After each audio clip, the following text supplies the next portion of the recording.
electricity. It's straight out of the ground. That's why it had that strong sulfur smell.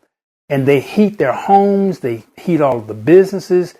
Everything here is done in terms of heat with what's called geothermal energy, which is energy straight from the center of the earth. And when I saw this heavy sulfur, saw that heat, it made me think about how hot it is in hell, and you definitely don't want to go there. So the last sermon was Hell No.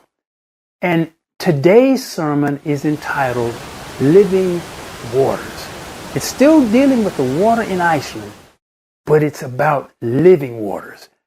And as I was at the faucet here, and you turn on the hot or you turn on the cold, the thought occurred to me, this is just like life and the choice.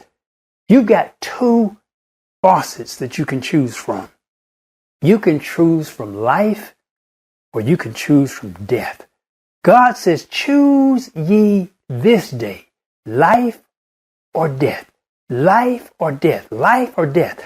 And I saw this thing as I was looking at this faucet and seeing the water running and understanding one had this hot sulfur smell representing hell. And yet the cold water in Iceland, they tell you, look, don't buy any bottled water because you don't need it. The rain here and the water comes from glacial melt and runoff. And this is water that has been encapsulated in a glacier that's hundreds of years old. So the water is ultra pure because it was before all of the air pollution and all of this stuff. So as the glacier melts and it creates this runoff of water, the water is super pure. That's why you can go in a grocery store and you can get in the square bottle the water that says Icelandic water, and it's some of the purest water on earth. So you've got this hot, sulfurous water on one end, and on the other end you have this ultra pure water, one representing hell and one representing living waters. And I want to talk to you today about living waters, and I want to primarily talk about the choices that you make in life. See, everything dealing with spirit really operates on multiple levels. You have heaven and hell, which is the ultimate choice. It's the ultimate level. It represents eternity, but there are usually multiple levels of life. And that choosing life or death, it's on every single level of life. The lowest level, just dealing with the carnal, or the lowest level is probably just dealing with money. Do you know money? Every choice you make chooses between life or death of your money. Every single choice that you make. I talk with my sons about the difference between buying an asset, which is life. It gives life to your money because it grows, it flourishes, an asset increases in value, or a liability. A liability is death to your money because it goes down in value, it fritters away your money. And even with every purchase, with every penny, every dollar, every $100, every $1,000, with every single choice that you make, it's either life or death. The same is true with your body. Every choice that you make is life or death. It'll either improve the health of your body or it takes you toward illness and an early death. Every choice. If you choose to sit there and watch television while eating candy and popcorn, which is heavily salted, and got a Coke in your hand, that or Coke on the table, whichever one, that's going to take you to death. But if you choose some vibrant vegetables and fruits and then choose to get out and exercise in the fresh air, that takes you to life. Every choice you make is life or death. In your relationship, every choice you make is life or death. Do you choose to focus and give real quality attention to your spouse? Or do you choose to just take them for granted and neglect them? Every choice is life or death. And death does not happen by accident, nor does life. Every choice is life or death. Choose ye this day, life or death. When Jesus met the woman at the well, and she told him, I have no husband. And he said, woman, you've had 5 husbands, and the one you have now is not yours. And she knew by Jesus revealing this truth to her that this was no ordinary man. And she went to him, come see a man. Come see a man. I found life. And Jesus said, look, the water that you're coming to drink today here at this well, if you drink this water, you will thirst again. But if you drink of me, if you drink of living waters, you will never thirst again. And so many of us, we are thirsty. We are dehydrated. We are lacking living waters. And again, this is on multiple levels. So many of us, we just don't drink enough natural water just in the natural. And we are dehydrated because we just don't drink the minimum amount of water every day. We drink everything but water. We want to drink sodas and we want to drink coffee and we want to drink fruit juice. We want to drink all of this stuff. But we won't drink living water. And as a result, it destroys the body.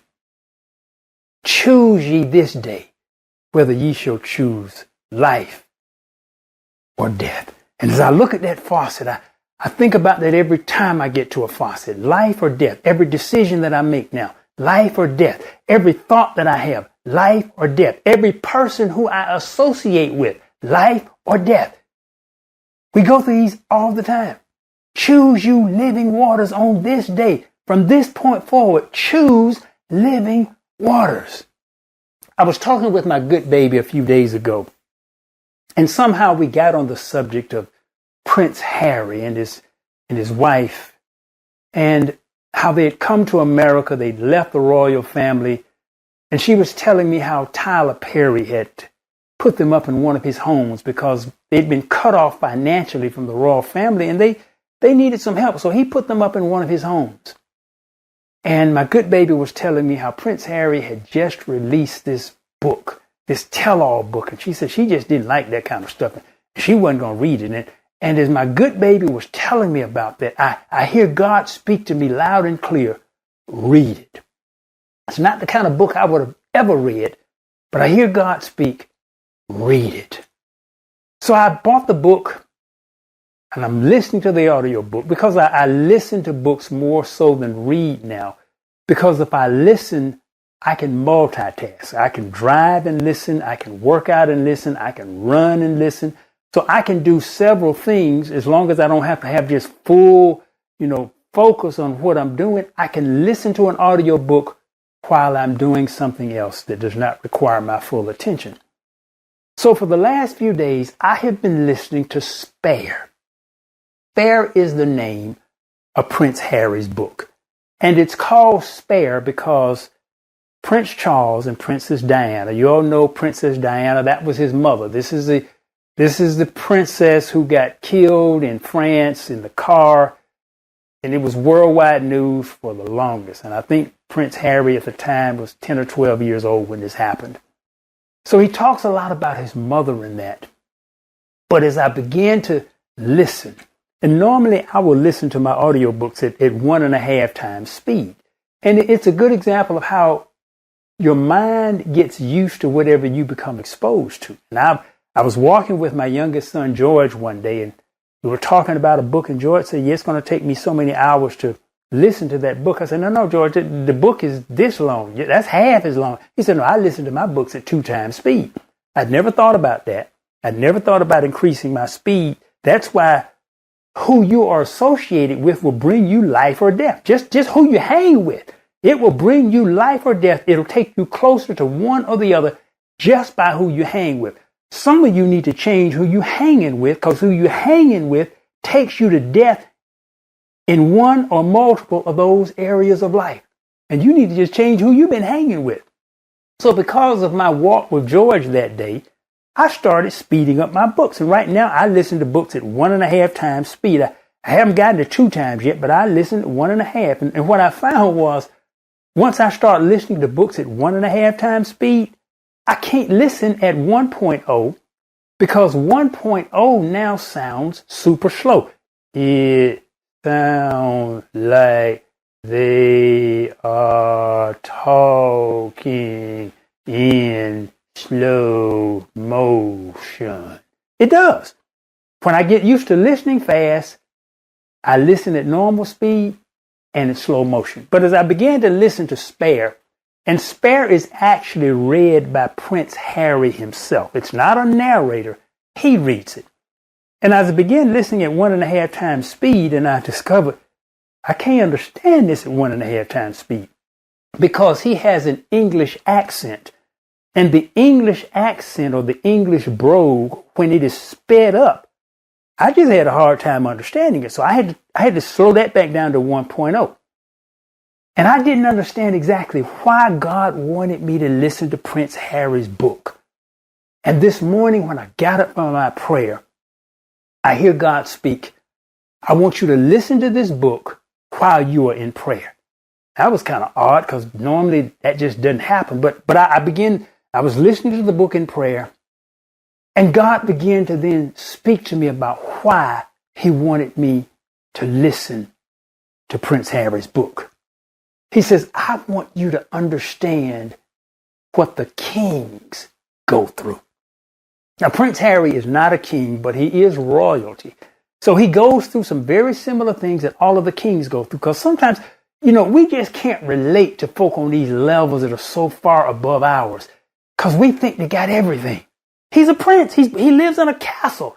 He's got servants and bodyguards and all this stuff around him. He's got adoration of the people. He's got all of this stuff, unlimited amount of money. They got all this stuff. How can he have any possible problems?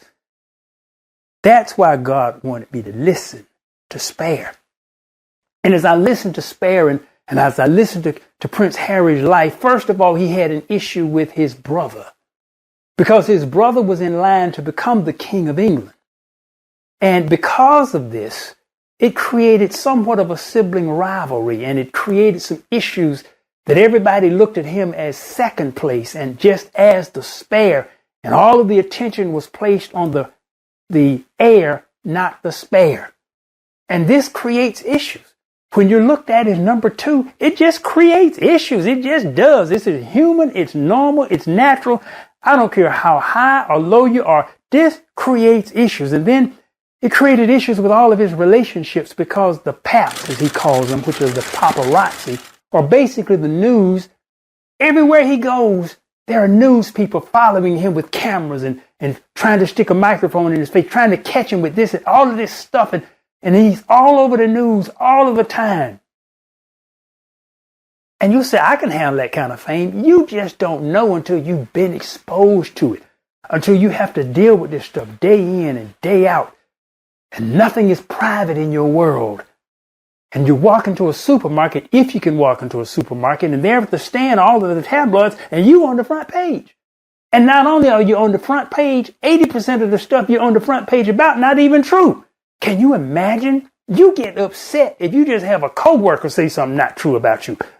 We had an instance in our company not too long ago because one coworker said something about another coworker and it got back to them. They were just all upset because they said it wasn't true. Imagine if you were all over newsstands on the front page and it wasn't even true. So you have to kind of be able to psychologically and mentally put yourself in the shoes of someone else's situation before you can judge them. And a couple of sermons ago, I preached a sermon called If You Had One Wish. And it was about Solomon, a king. And God came to Solomon and granted him one wish. And I asked you, if you had one wish from God, what would you wish for? And most of you really didn't have an answer to that, especially when it gets past money. But money doesn't solve it doesn't solve a whole lot of issues. It only solves money problems. And sometimes that brings a whole bunch of other problems with it. Because Prince Harry had plenty of money. That wasn't a problem. The royal family is rich beyond comprehension. But yet he was going through all of this turmoil. He had issues with his brother. He had issues because he had lost his mother. He had issues with attention from his father. He had issues with his romantic relationships. He had issues with the press. He had issues with all of this stuff. And as a result, it caused him to get into drinking a whole lot of alcohol. Then he was smoking a whole lot of weed. And then later he got into some psychedelics. And it explains all of this kind of stuff in it. He said sometimes They just had a whole grocery bag full of weed. So, and you would never think that if I were royalty, why would I need to depend on weeds? Why? It's not until you can put yourself in the shoes of someone else and the pressures that they have to deal with. And God says, I want you to understand the pressures of a king. Because most of the kings, to be honest, the Bible says they did evil in the sight of the Lord. There were 42 kings. And out of them 42 kings, roughly 2/3 of them did evil in the sight of the Lord. And they could never stay right longer than 2 generations. They did evil in the sight of the Lord. And as I dealt with Solomon in the one wish, and James in his next sermon also dealt with Solomon and how Solomon got off track with all of these women.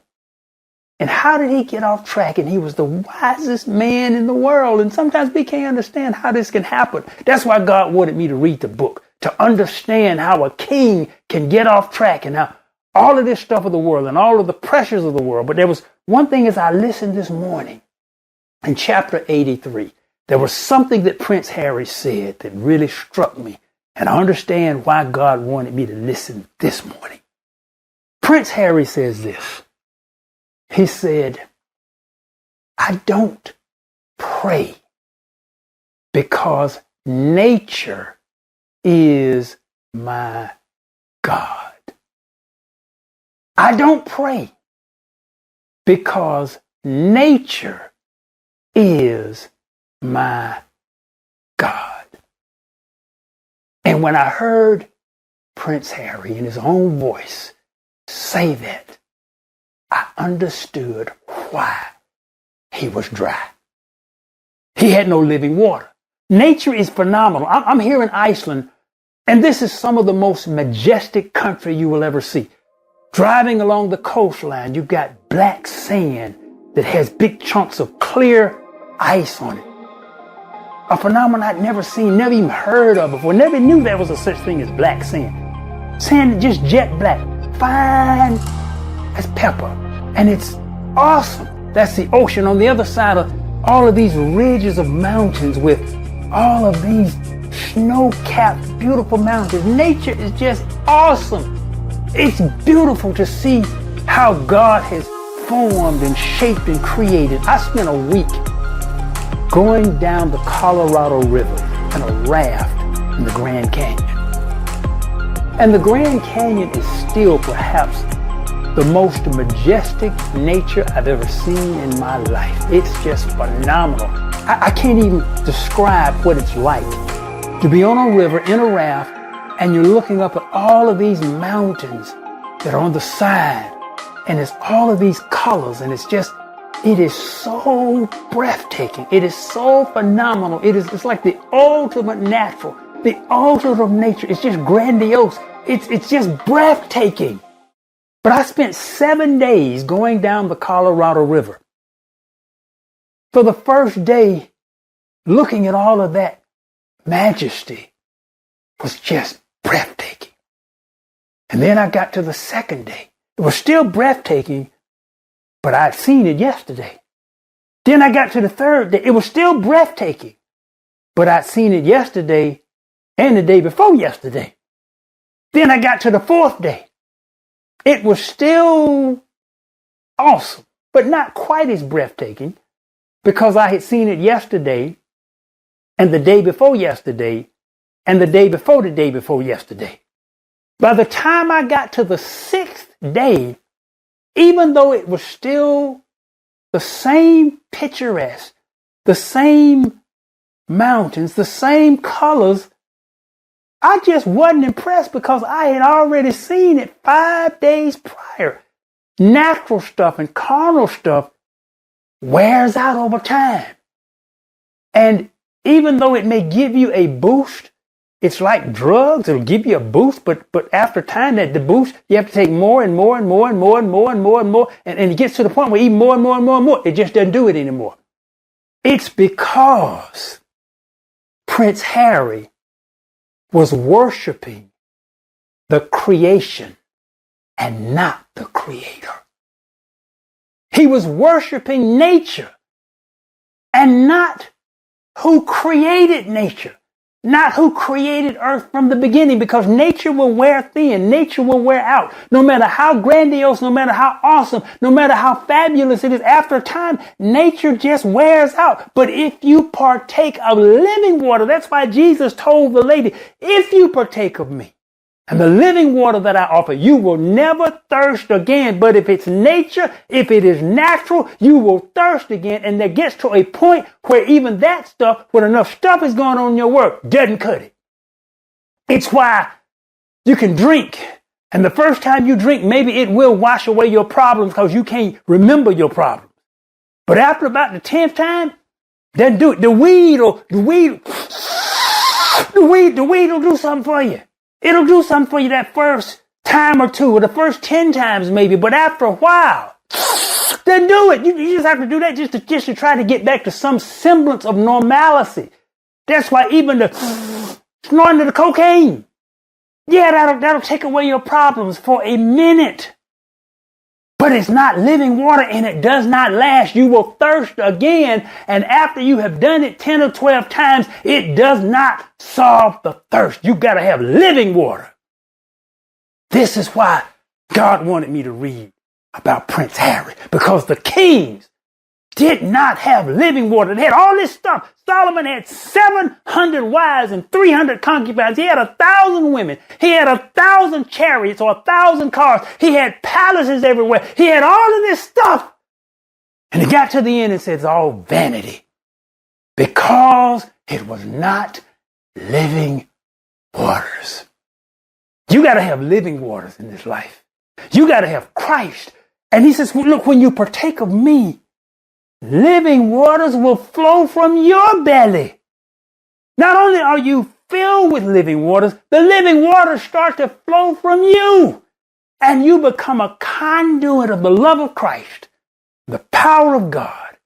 And it changes you, everyone around you, because now living waters are coming from you. And I even read in the book where Prince Harry, he went to war. He became a soldier, and he became a highly trained and decorated soldier.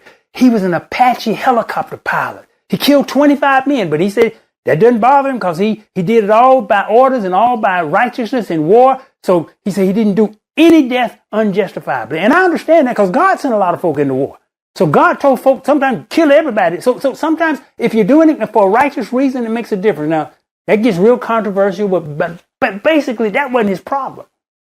His problem was he could not cope with just the royal or everyday things of life because he had no living water. He had none of that going in and coming out. And he was dry. And so many of us, because we have chosen to drink from the wrong faucet, we're dry. Or we simply have not gone back and we don't drink often enough.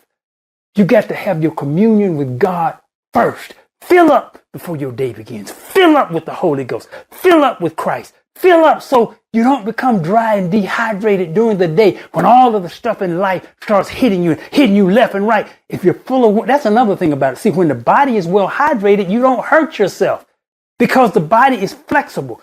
If you get dried out, you pull muscles, you pop stuff, you go to creaking and cracking because you're dried out. Anything that dries out, it's easy to damage because it is dry. The same thing is true with spiritual things. It's easy to damage when it's dry. And the only thing that can satisfy our true spiritual thirst and hunger is the living water of Christ. Living waters. And as I even read the book, God has told me at the age of 70 that I'm going to the North Pole. Prince Harry went to the North Pole.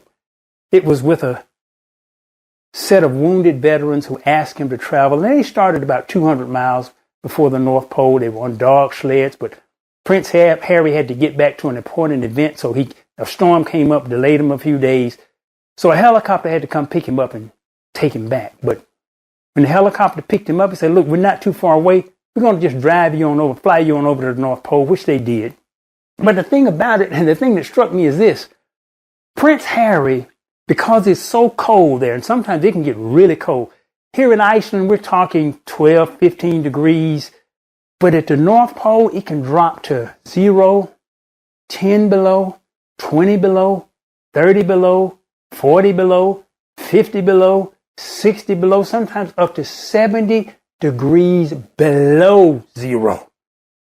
When you're talking about anything that's 30 degrees below 0 or colder, flesh, when exposed to the open air, freezes within a few seconds.